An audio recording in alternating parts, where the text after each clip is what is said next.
Oke, bismillahirrahmanirrahim. Assalamualaikum warahmatullahi wabarakatuh. Perkenalkan, nama saya Engga Pangestu. Saya dari kelas manajemen 2A, kelas karyawan semester 2. Di sini saya ingin menjelaskan apa yang telah Bapak dosen berikan kepada mahasiswa, yakni tugas tentang kewirausahaan Islami, di mana kewirausahaan Islami ini merupakan perilaku utama seseorang untuk menciptakan segala sesuatunya yang bisa bermanfaat dan memiliki nilai jual. Itu yang dimaksud dengan kewirausahaan Islami. Kemudian dalam kewirausahaan Islami juga itu memiliki karakteristik. Yang pertama, takwa sebagai kerangka kerja. Yang kedua, halal dan haram. Yang ketiga, jangan berlebihan.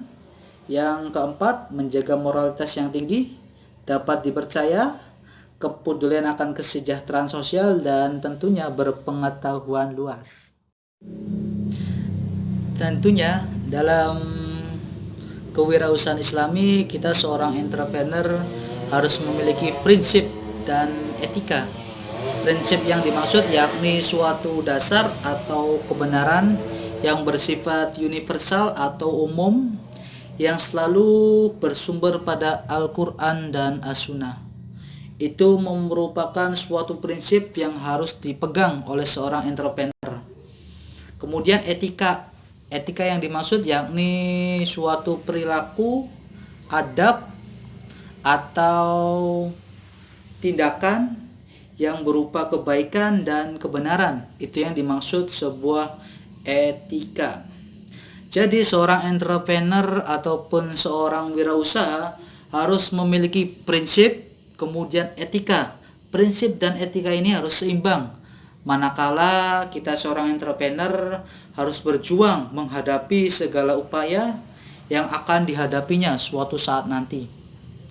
Selanjutnya di sini juga menerangkan bahwa hadis yang diriwayatkan oleh Ibnu Daud dan Ibnu Majah, etika memberdayakan itu terjadi dalam masa Rasulullah SAW, yakni ketika kaum Ansor yang meminta-minta kepada Rasulullah.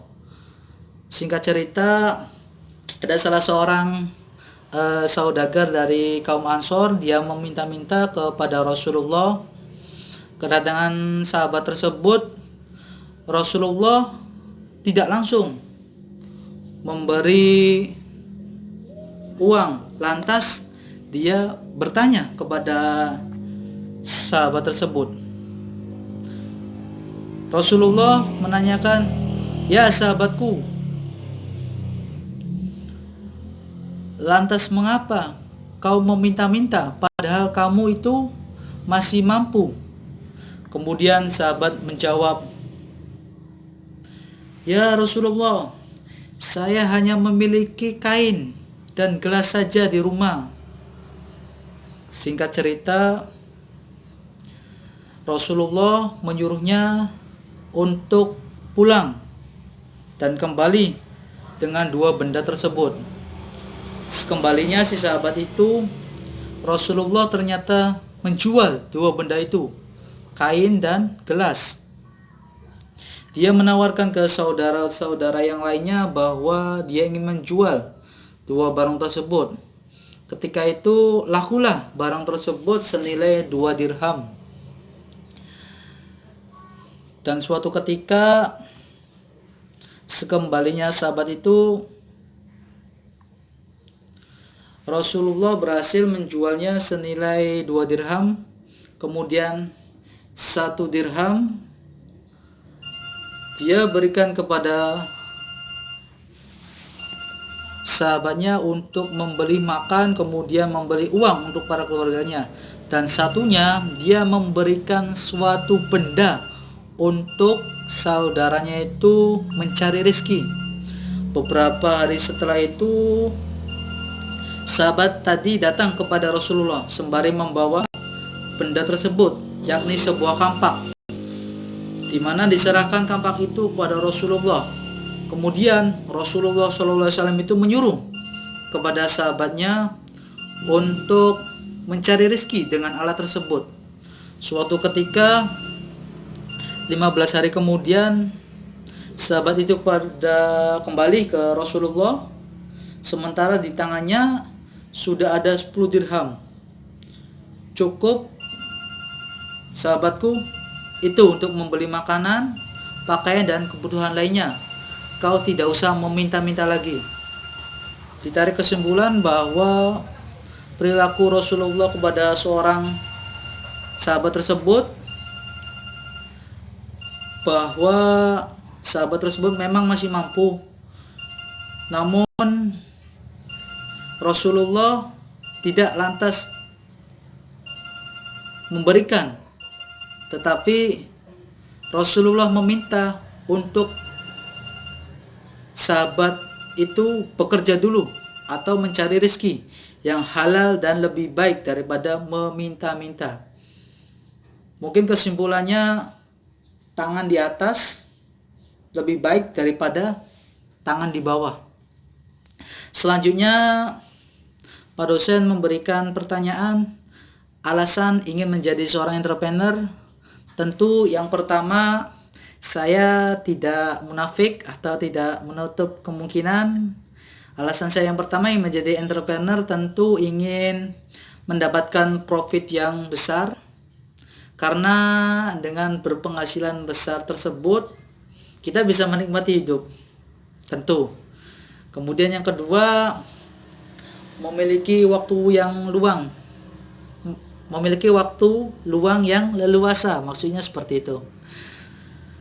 Sebab seorang entrepreneur, waktu itu bisa diatur dengan sendirinya. Itu. Kemudian yang ketiga, memiliki kewenangan untuk memimpin. Saya seorang pemimpin, saya seorang entrepreneur. Jadi saya harus bisa memanage sebuah perusahaan ataupun sebuah karir dalam seorang entrepreneur. Kemudian yang ketiga, bisa mengenal banyak orang. Seorang entrepreneur itu harus bisa mengenal banyak orang. Di situ alasan saya untuk menjadi seorang entrepreneur tentu salah satunya bisa mengenal banyak orang. Kemudian yang terakhir, tentu ketika sudah terrealisir semua, saya ingin bercita-cita bahwa segala bentuk apapun yang telah saya berikan pasti berimbasnya ke masyarakat atau ke orang lain. Tentunya akan membuka lapangan kerja buat yang nganggur, buat yang masih belum bekerja, sehingga dia ngerasa kebutuhan ekonominya pun akan bisa terpenuhi.